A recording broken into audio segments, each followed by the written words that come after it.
Otherworld Audiobooks, thank you guys for tuning in, and to our patrons out there, you guys make this podcast possible, and I'm so grateful for each and every one of you. If you want to become a patron and make this podcast possible, go to anotherworldaudiobooks.com. You can sign up to be a patron. That is the best way to support the podcast.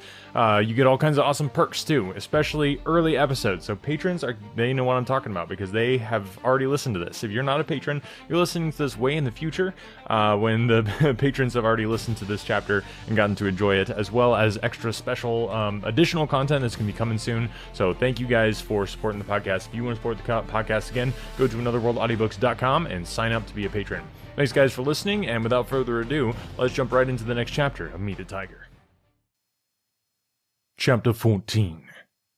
Captain Patricia. He branded me the tiger. Agatha Girton's voice was pitched hysterically. By God! Her face had become the face of a fiend.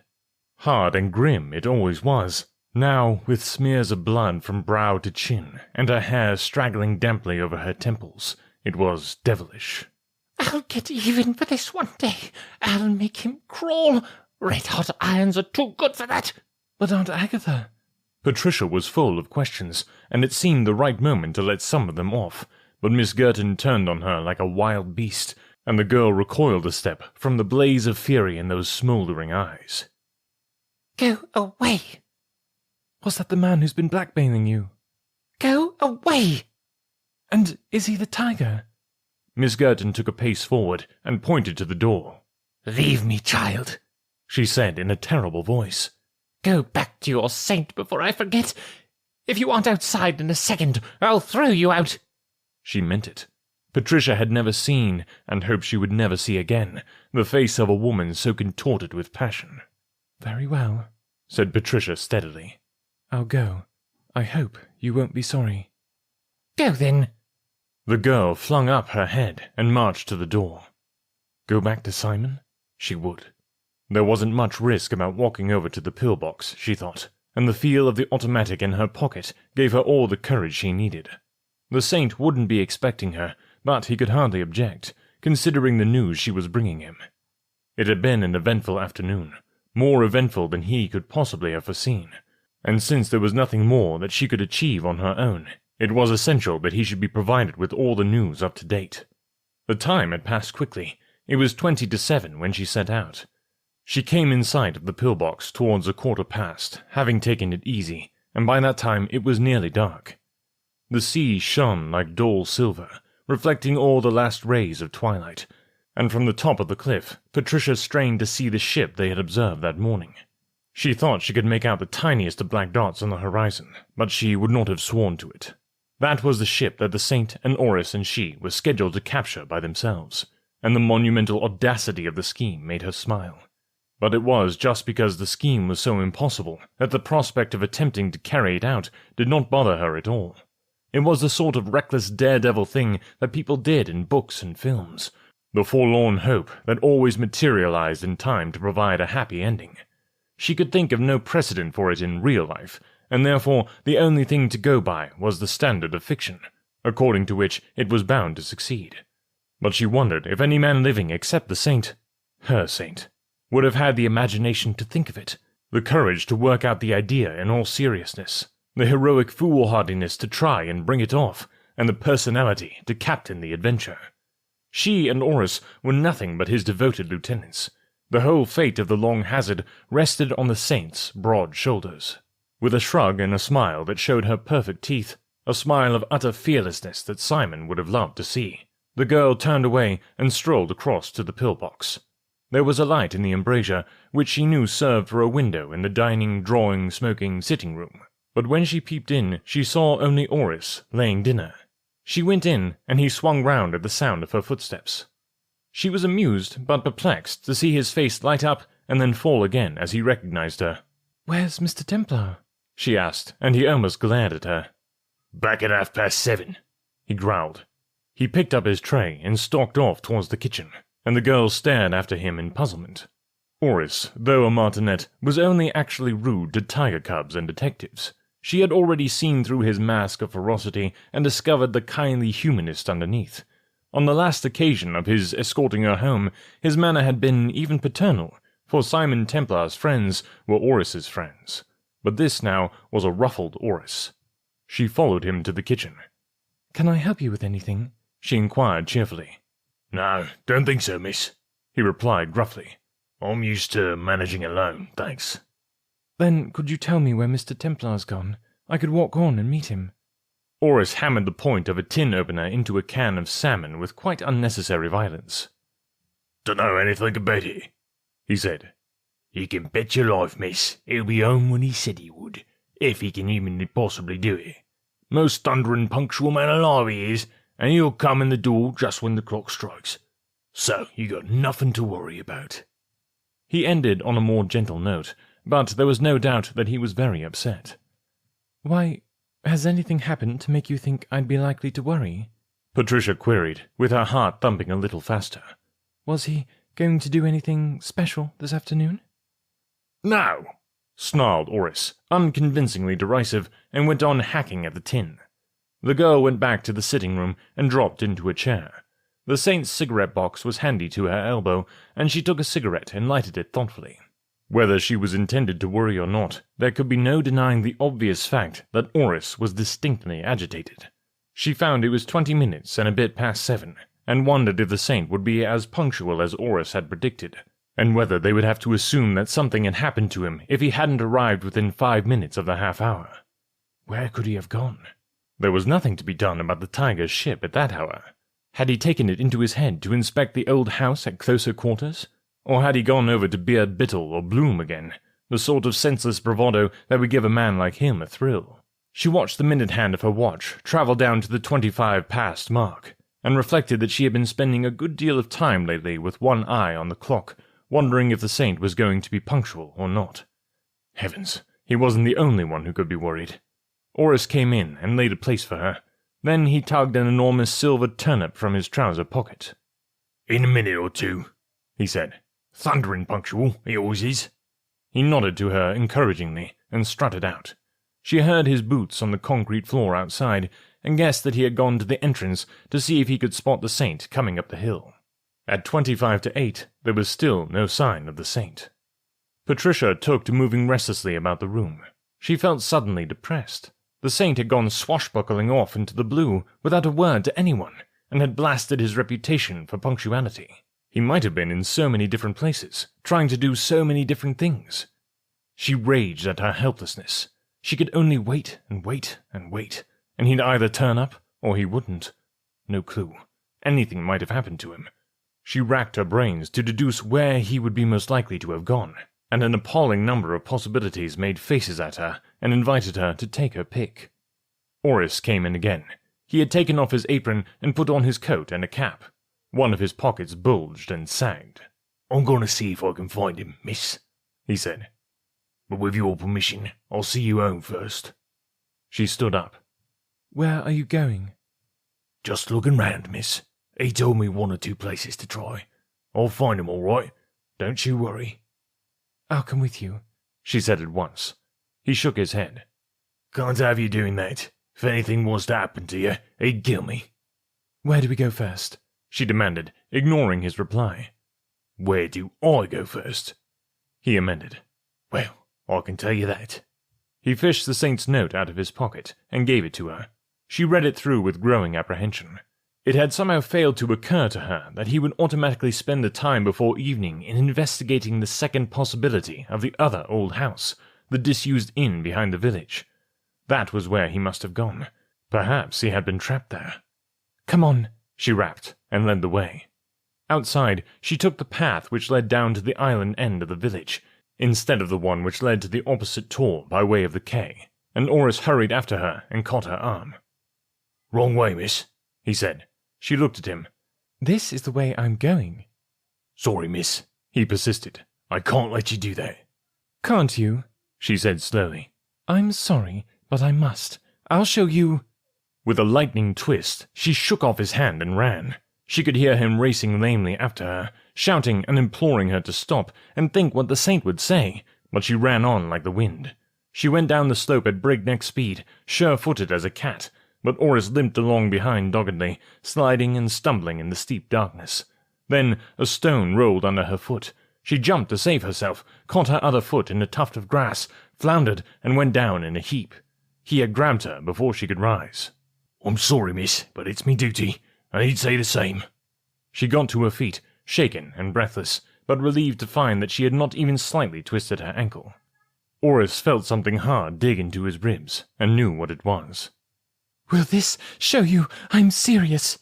she panted.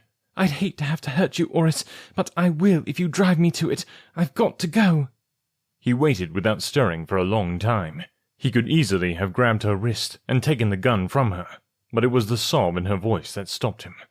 All right, he said at last. If it'll make it easier for you.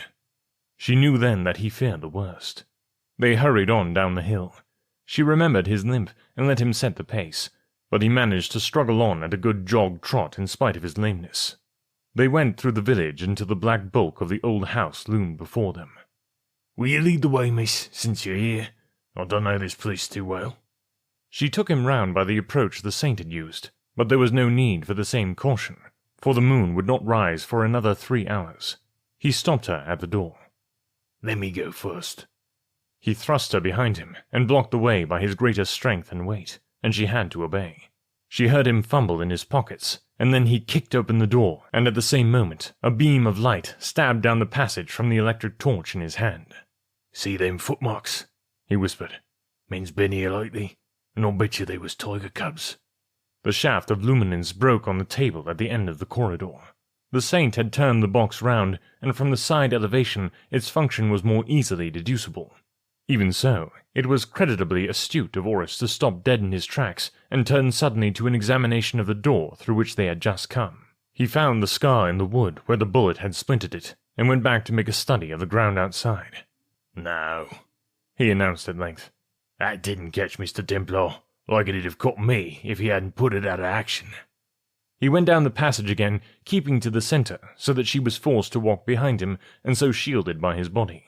Her hand was on the automatic in her pocket, and though every one of her nerves was tense and tingling, her muscles felt strangely cold and calm, just as a boxer, trained to a milligram, is a bundle of tortured nerves up to the moment he enters the ring, when all at once his brain becomes clear and ice-cold as an Arctic sky, and his body soothes down in a second into smooth efficiency. So Patricia's agony of fear and anxiety had frozen into a grim, chilled steel determination. The saint had been there. They were on his track. The suspense and anguish of inaction was over. Oris halted just before he came to the open door. "We'd better look out here," he said. She was looking round his shoulder as he turned the ray of the torch into the room, and they both saw the emptiness of it, and the yawning square hole in the floor just inside the threshold. Oris heard the girl give a strangled cry that choked in her throat. She would have rushed past him, but he caught and held her, though she fought him like a fury. "Wait, in a minute," he urged hoarsely. He kept her back and edged towards the trap door, testing the soundness of the floor inch by inch as he advanced. It was not until he had thus satisfied himself about the safety of the footing right up to the edge of the opening that he would allow her to approach it. They knelt down and turned the light of the torch into the gap. It shot far down into the blackness till it lost itself in space. Higher up, they could see that the shaft was circular and lined with green, slimy brick. Evidently, they were looking down the remains of a well over which the old house had been built. Patricia thought she could detect a faint glimmer of reflection of the torch's light from the surface of the water. Oris fetched one of the empty beer bottles from across the room, and they dropped it down the pit.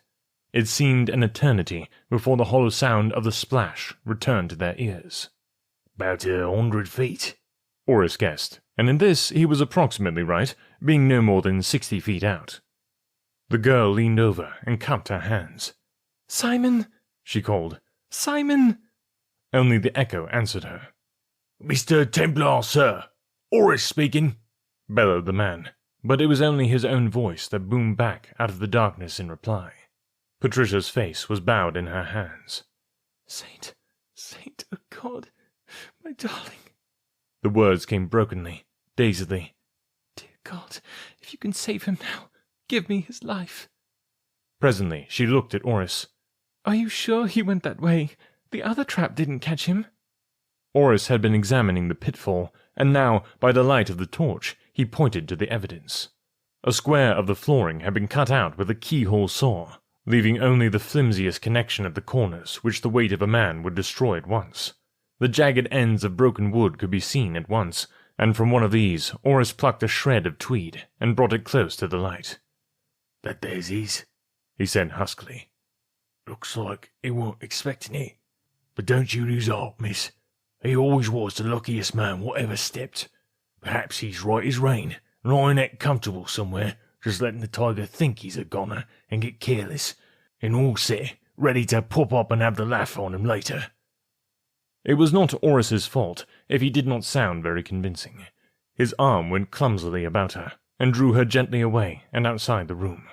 "One thing," he observed in an exaggeratedly commonplace tone. "There can't be no tiger cubs hanging around here now. The noise we've made, they'd have been buzzing in like hornets by this time, if they had been." "Could we get a rope and go down?" she asked, striving to master her voice. "Ain't nothing we can do for him if he's down there. He'd have gone hours ago." She leaned weakly against the wall, eyes closed, and the tears streaking on her cheeks, while Oris tried in his rough but kindly manner to console her. She hardly heard a word he said. The saint? Gone. A terrifying emptiness ached in her heart. It was horrible to think of. Could a man like him be meant for such an end? To die alone, in the unanswering darkness, drowned like a rat. He would have kept afloat for a long time, but if he had been alive and down there, then he would have shouted back to them. Perhaps he had struck his head in the fall. And then, slowly, a change came over her. There was still that hurtful lump in her throat, and the dead numbness of her heart, but she was no longer trembling. Instead, she found herself cold and quiet. The darkness was speckled with dancing, dizzy splashes of red. This was the tiger's doing. He was the man who had sent Simon Templar to his death, and with a bitter, dead, icy certainty, Patricia Home knew that she would never rest until she had found the tiger. "Come along, Miss Patricia," pleaded Oris. "That ain't so bad. We don't know he ever went down. Let me take you back, and you can lie in the bed while I go exploring. And as soon's ever as I hears anything, I'll come and tell you." "No." She snapped out the word in a voice that was as clear and strong as a tocsin. "There ain't nothing." "There is," said Patricia. Her hands closed fiercely on Oris's shoulders. "There is. We've got to go on with the job. It's up to us. It's what he'd have wished. He wouldn't have had any patience with our going home to weep in our corner and chuck in the towel and let the tiger get away. If the saint gave his life to get the tiger, we can't waste the sacrifice. Oris," she said, "will you carry on with me?" He only hesitated a moment. Then she heard him suck in his breath. "Yes, Miss Patricia," said Oris. "I guess you're right. We can't let the tiger get away with it, and we can't let Mr. Templar have gone under for nothing. And if he's gone, I guess you must inherit Oris, miss. I'm on." He paused. "But hadn't we better get it told of Mr. Khan, miss? He's a detective, really. Mr. Templar told me, and he's after the tiger." "I suppose so. We must hurry." They passed through the village, and Patricia set off up the hill at a raking pace, with Oris toiling gamely along just behind. Khan's cottage was in darkness, and the girl fairly flew to the front door and tugged at the bell furiously. She kept it up for a full minute, but no one answered, though they could hear the metallic clamour reverberating through the house. "He's away," she said flatly. The man could see her white face and compressed lips. "I remember," he said. "He came up this afternoon to warn me, Mr. Templar, that the tiger was meaning to do us in tonight, and I saw him driving off along the Ilfracombe road in the farmer's trap, me eyes being rather good. Khan's found out something. What did he want to go to Ilfracombe for?" "If he has found out anything," said the girl swiftly, "he probably went off to call in some reinforcements. Perhaps he found out about the ship coming in tonight, and in that case he'll be back soon." "Most likely," agreed Oris cautiously. "But you can't bet on it, you know." She bit her lip. "That's true. We've got to make our own arrangements and leave him out. If he arrives, so much the better. I don't know," said Patricia slowly, "that I wouldn't rather find the tiger before Khan does." Oris, that simple soul, was amazed at the concentrated savageness of her low, even voice. Women, in his philosophy, did not behave like this. But Patricia had the gift of leadership, and he had ceased to question her authority. He made no comment. "We must wait till they come in for the gold," she said. "We might as well go back to the pillbox and have dinner. We shall want all our strength." Of a sudden, the girl had become a remorseless fighting machine. She had fallen into her part as if she had been born and trained for no other purpose. It was not so much that the role fitted her, as that she was able to adapt herself to the role. She ruthlessly suppressed her grief, finding that the rush of action took her mind off the awful thought of Simon's fate. She allowed place in her brain for no other thought than that of trapping the tiger and squaring up the account, and she concentrated on the task with every atom of force she could muster. A sense of the unreality of the whole affair possessed her, drying up tears and crushing out sentiment. Her world was reeling and racing about her. The landmarks were hopelessly lost, but she felt herself poised above the chaos, remote and stable. The sword in her hand wielded her. She was going on with the job.